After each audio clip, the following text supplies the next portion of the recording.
हरे कृष्णा। संजय आगे कहते हैं, भरत श्रेष्ठ, मनुजेश्वर उस वृक्ष की ऊंचाई 1100 योजन है। वह ऊंचाई स्वर्गलोक को स्पर्श करती हुई प्रतीत होती है।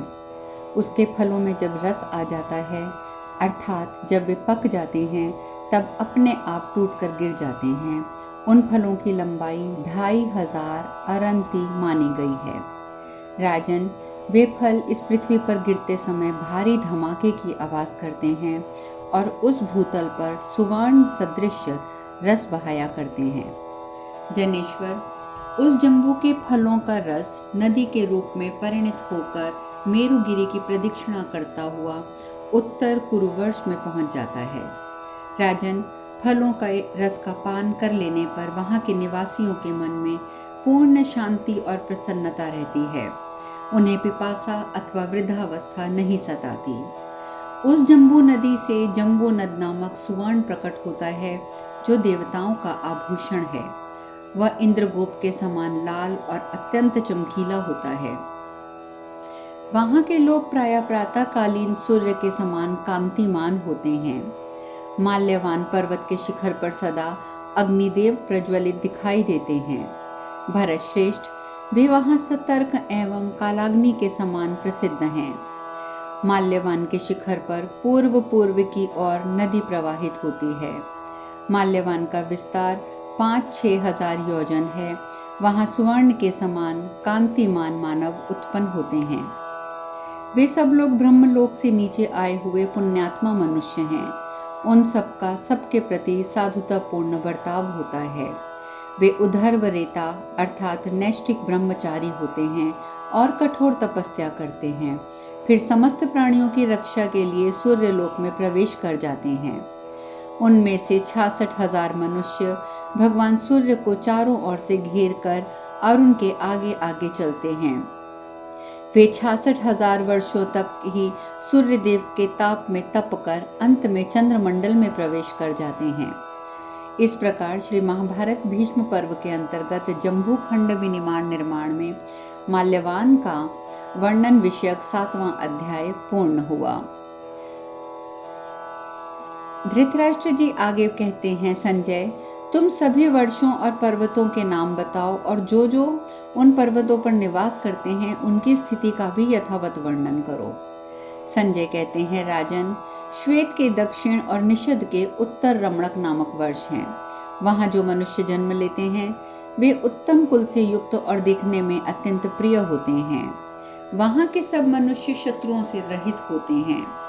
महाराज, रमणक वर्ष में मनुष्य सदा प्रसन्नचित्त होकर 11,500 वर्षों तक जीवित रहता है। नील के दक्षिण और निषेध में उत्तर हिरण्य वर्ष है, जहाँ हिरण्यवती नदी बहती है। महाराज, वही विहंगों में उत्तम पक्षी राज गरुड़ निवास करते हैं।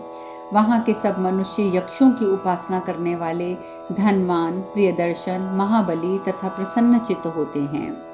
वहाँ के लोग 12,500 वर्ष की आयु तक जीवित रहते हैं। वहाँ श्रृंगवान पर्वत में 3 ही विचित्र शिखर हैं। उनमें से एक मणिमय, दूसरा स्वर्णमय और तीसरा अनेक भवनों से सुशोभित एवं सर्वरत्नमय है। वहाँ स्वयं प्रभा नाम वाली शांडली देवी नित्य निवास करती है। वहाँ सूर्य देव का ताप नहीं जाता और वहाँ के मनुष्य बूढ़े ही होते हैं और ना ही वहाँ के मनुष्य बूढ़े होते हैं। नक्षत्रों सहित चंद्रमा वहाँ ज्योतिर्मय होकर सब और व्याप्त रहता है। वहाँ के मनुष्यों के शरीर में विकसित कमल दल के समान सुगंधित प्रकट होती है और वे आहार अर्थात भूख प्यास से रहित और जितेंद्रिय होते हैं।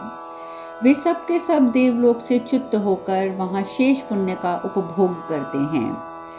क्षीर सागर के उत्तर तट पर भगवान विष्णु निवास करते हैं। वहाँ सुवर्णमय रथ पर वह विराजमान हैं। उनके रथ में 8 पहिए हैं। उसका वेग सब मन के समान है। वह समस्त भूतों से युक्त अग्नि के समान कांतिमान, परम तेजस्वी और जम्बूनाद नामक स्वर्ण से विभूषित हैं। भरत श्रेष्ठ, वे सर्वशक्तिमान सर्वव्यापी भगवान विष्णु ही समस्त प्राणियों का संकोच और विस्तार करते हैं। वे ही करने वाले और कराने वाले हैं। राजन, पृथ्वी, जल, तेज, वायु और आकाश सब कुछ वे ही हैं। वे ही समस्त प्राणियों के लिए यज्ञ स्वरूप हैं। अग्नि ही उनका मुख है। वैशंपायन जी आगे कहते हैं, महाराज जन्मेजय, संजय के ऐसा कहने पर महामना धृतराष्ट्र अपने पुत्रों के लिए चिंता करने लगे। कुछ देर तक सोच विचार करने के पश्चात धृतराष्ट्र ने पुनः इस प्रकार कहा, सूत पुत्र संजय, इसमें संदेह नहीं है कि काल ही संपूर्ण जगत का संहार करता है। फिर भी सबकी सृष्टि भी वही करता है। यहाँ कुछ भी सदा स्थिर रहने वाला नहीं है। भगवान नर और नारायण सब प्राणियों के सुहृदय एवं सर्वज्ञ हैं। देवता उन्हें वैकुंठ और मनुष्य उन्हें शक्तिशाली विष्णु भी कहते हैं। इस प्रकार श्री महाभारत भीष्म पर्व के अंतर्गत जम्बू खंड विनिर्माण पर्व में धृतराष्ट्र वाक्य विषयक 8वां अध्याय पूर्ण हुआ।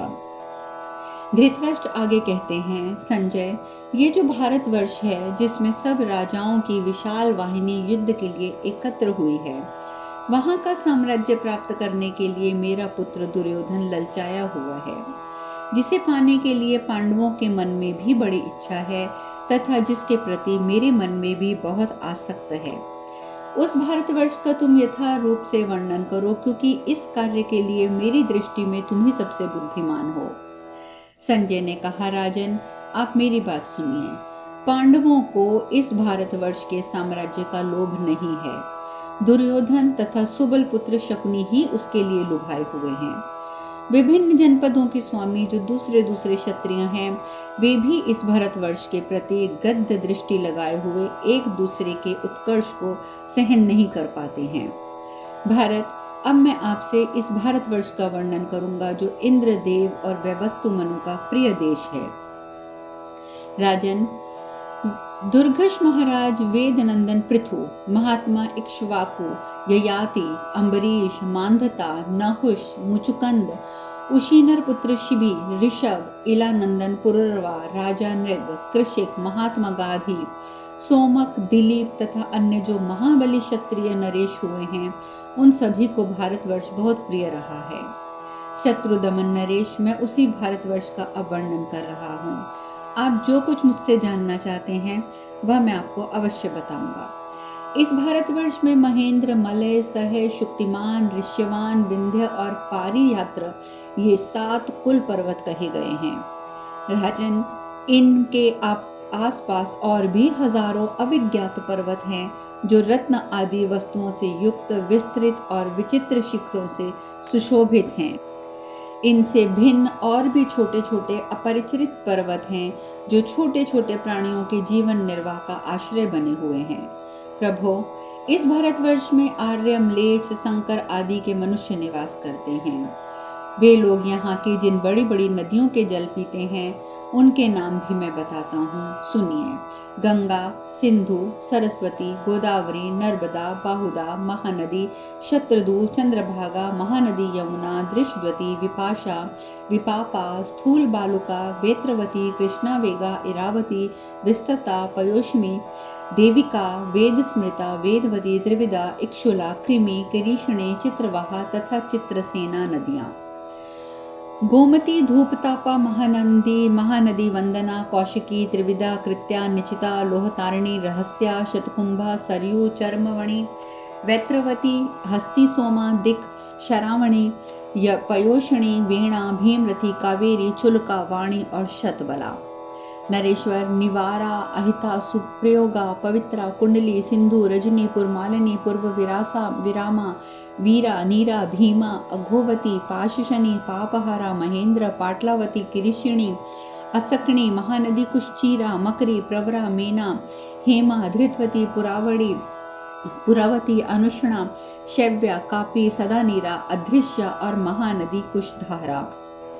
इसके सिवा सदानंदा, शिवा, वीरमती, वस्त्रा, सुवस्त्रा, गौरी, कंपना, हिरणवती, वरा, वीरकरा, महानदी पंचमी, रथचित्रा, ज्योतिरथा, विश्वामित्रा, कपिंजला, उपेंद्रा, बहुला, कुवीरा, अम्बुवाहिनी, विनदी, पिंजला, वेणा, महानदी, तुंगवेणा, विदिशा, कृष्णवेणा, ताम्रा, कपिला, खुवामा, वेदाश्रवा, हरिश्रवा, महापगा, शीघ्रा, पिच्छला, भारद्वाजी नदी, कौशिकी नदी, शोणा, वाहुना, चंद्रमा, दुर्गा, चित्रशिला, वेधावेता, वृहतवती, यक्षवा, रोही और जम्बू नदी, सुनसा, तापसा, दासी, विश्वा, ब्रह्मवेदा, ब्रह नदी। राजन, ये तथा और भी बहुत बहुत सी नदियां हैं। भरत, सदा निर्मया, कृष्णा, मदंगा, मंदाकिनी, स्वर्वा, गंगा, भारत, इन नदियों के जल भारतवासी पीते हैं। यदि मैं इन संपूर्ण नदियों के नाम गिनाने बैठूंगा तो मैं गिना नहीं सकूंगा। राजन, पूर्वोक्त नदियां संपूर्ण विश्व की माताएं हैं। वे सब के सब महान फल देने वाली हैं। इसके सिवा सैकड़ों और हजारों ऐसी नदियां हैं जो लोगों के परिचय में ही नहीं हैं। राजन, जहाँ तक मेरी स्मरण शक्ति काम दे सकती है उसके अनुसार मैंने आपको कुछ नदियों के नाम बताए हैं। इसके बाद अब मैं आपको भारतवर्ष के जनपदों का वर्णन करता हूँ, सुनिए।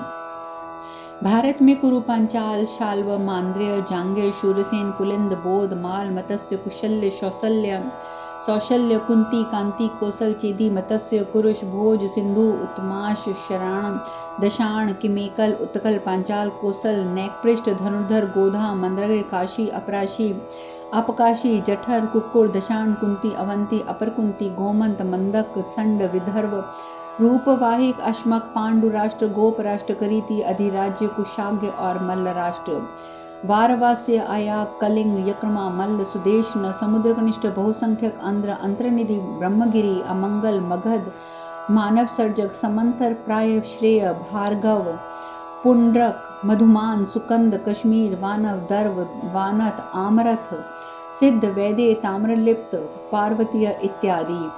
भारत श्रेष्ठ, ये तो मैंने आपको अभी कुछ ही नाम बताए हैं। अब जो मैं आपको दक्षिण दिशा के अन्यान्य जनपद हैं उनका भी नाम बताता हूँ, सुनिए। द्रविड़, केरल, पाच्य, भूषिक, वनवासिक, कर्नाटक, महिषक, विकल्प, मूषक, झिल्लिक, कुंतल, सौहाद्र, नभाम, बल्लव, अपर बल्लव, कुलिंद, कालद, कुंडल, अपर मलेच, यवन, चीन तथा यहाँ भयानक मलेच जाति के लोग निवास करते हैं, वह है कंबोज। सुकृल, कुत्कल, होण, पारसिक, रमणचीन, दशमालिक, क्षत्रियों के उपनिवेश, वैश्यों और शूद्रों के जनपद, अंतचार, भरद्वाज, स्तनपोषिक, पोषक, किलिंग, किरात जातियों के जनपद, तोमर, हयमान, करभंजन इत्यादि। राजन, ये तथा और भी पूर्व और उत्तर दिशा में ऐसे जनपद हैं एवं जिनके नाम मैंने सिर्फ आपको संक्षेप में बताए हैं। अपने गुण और बल के अनुसार यदि अच्छी तरह इस भूमि का पालन किया जाए तो ये कामनाओं की पूर्ति करने वाली कामधेनु बनकर धर्म, अर्थ और काम तीनों के महान फल की प्राप्ति कराती है। इसीलिए धर्म और अर्थ के काम में निपुण शूरवीर नरेश इसे पाने की अभिलाषा रखते हैं और धन के लोभ में आसक्त हो वेग पूर्वक युद्ध में जाकर अपने प्राणों का भी परित्याग कर देते हैं। देव शरीरधारी प्राणियों के लिए, मानव शरीरधारी जीवों के लिए यह श्रेष्ठ फल देने वाली यह भूमि उनका परम आश्रय होती है। भरत श्रेष्ठ, जैसे कुत्ते मांस के टुकड़े के लिए परस्पर लड़ते और एक दूसरे को नोचते हैं, उसी प्रकार राजा लोग इस वसुधा को भोगने की इच्छा रखकर आपस में लड़ते और लूटपाट करते हैं, किंतु आज तक किसी को अपनी कामनाओं से तृप्ति नहीं हुई है। भरत, इस अतृप्ति के ही कारण कौरव और पांडव साम, दाम, भेद, दंड के द्वारा संपूर्ण वसुधा पर अधिकार पाने का प्रयत्न कर रहे हैं। नरश्रेष्ठ, यदि भूमि यथार्थ स्वरूप का संपूर्ण रूप से ज्ञान हो जाए तो ये परमात्मा से अभिन्न होने के कारण प्राणियों के लिए स्वयं ही पिता, भ्राता, पुत्र, आकाशवर्ती, पुण्यलोक और स्वर्गलोक भी बन जाती है। इस प्रकार श्री महाभारत भीष्म पर्व के अंतर्गत जम्बूखंड विनिर्माण पर्व में भारत की नदियों और देश आदि के नामक वर्णन विषयक 9वां अध्याय पूर्ण हुआ। धृतराष्ट्र जी ने आगे पूछा, संजय, तुम भारतवर्ष और हेमंत वर्ष के लोगों की आयु का प्रमाण, बल, भूत और भविष्य एवं वर्तमान का शुभ शुभ फल बताओ, साथ ही हरि वर्ष का विस्तार पूर्वक वर्णन भी करो। संजय ने कहा, कुरुकुल, भरत श्रेष्ठ, भारतवर्ष में 4 युग होते हैं, सतयुग, त्रेता, द्वापर और कलयुग। प्रभु, पहले सतयुग होता है, फिर त्रेता युग आता है, उसके बाद द्वापर युग बीतने पर कलयुग की प्रवृत्ति होती है। कुरुश्रेष्ठ नृपवर सतयुग के लोगों की आयु का मान 4000 वर्ष है। मनुजेश्वर त्रेता में मनुष्यों की आयु 3000 वर्षों की बताई गई है। द्वापर में लोगों की आयु 2000 वर्ष की है, जो इस समय भूतल पर विद्यमान है। भरत श्रेष्ठ, इस कलयुग में आयु प्रमाण की कोई मर्यादा नहीं है। यहाँ गर्भ में ही बच्चे भी मरते हैं और नवजात शिशु भी मृत्यु को प्राप्त हो जाते हैं। सतयुग में महाबली, महान, सत्वगुण संपन्न, बुद्धिमान, धनवान और प्रियदर्शन मनुष्य उत्पन्न होते हैं और सैकड़ों और हजारों संतानों को जन्म देते हैं। इस प्रकार प्रायः तपस्या के धनी महर्षि लोग भी यहाँ पर जन्म लेते हैं। राजन, इसी प्रकार त्रेता में समस्त भूमंडल के क्षत्रिय उत्साही, मनस्वी, धर्मात्मा, सत्यवादी, प्रियदर्शन, सुंदर शरीरधारी, पराक्रमी, धनुर्धर, वर पाने के योग्य, युद्ध में शूर शिरोमणि और मानवों की रक्षा करने वाले होते हैं। और इसके बाद द्वापर में सभी वर्णों के लोग उत्पन्न होते हैं। वे परस्पर उत्साही, पराक्रमी और एक दूसरे को जीतने के इच्छुक रहते हैं। और भरत नंदन कल युग में जन्म लेने वाले लोग प्रायः अल्प तेजस्वी, क्रोधी, लोभी और असत्यवादी होते हैं। तात कलयुग के प्राणियों में ईर्ष्या, क्रोध, माया, दोष दृष्टि, लोभ, राग इत्यादि बहुत से दोष रहते हैं।